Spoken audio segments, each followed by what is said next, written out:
Andhra Pradesh assembly ఎంత అధ్వానంగా తయారైందో ఛీ అనిపిస్తుంది.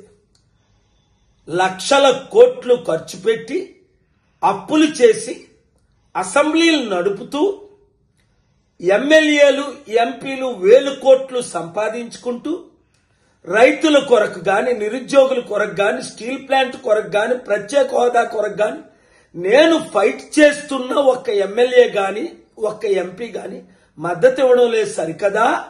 ఇప్పుడు అసెంబ్లీలో టైం ఏం చేస్తున్నారు వాళ్ళు? ఆ కామినేని బీజేపీ ఎమ్మెల్యే అంట శ్రీనివాసరావు, ఆయన నిలబడి జగన్మోహన్ రెడ్డి సైకో అని ఆయన ఏదో అనేశాడు. అందరూ తిడితే ఇప్పుడు సారీ అంటాడు. మరి ఈ బాలకృష్ణ అయితే ఇంకా అధ్వానంగా ఆ ఎన్టీ రామారావు గారికి ఎంత చెడ్డ పేరు ఇలాంటి వాళ్ళు పుట్టడం, తాగేసి వచ్చాడని చాలా మంది అంటున్నారు. ఒక తోటి యాక్టర్ అయిన చిరంజీవిని ఇంత ఘోరంగా తిట్టడం రైట్ కాదు కదా. పాలసీ మీద నేను కూడా మాట్లాడతా.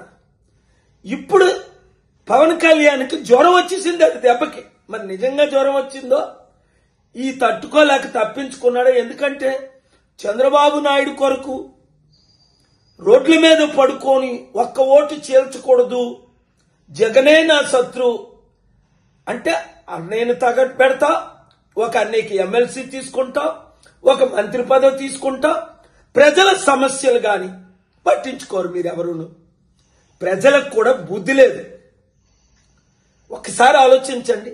ఇలాంటి దొంగలకి, గజ దొంగలకి, దుష్టులకి, దుర్మార్గులకి, నీచులకి, అసహ్యులకి మరలా మెరలా మీరు ఓటేస్తే మీకు సిగ్గులేదు. నేను చెప్తున్నాను, మార్పు రావాలి. ఆ మార్పు మనమే తేవాలి. ఫైట్ ఇద్దాం.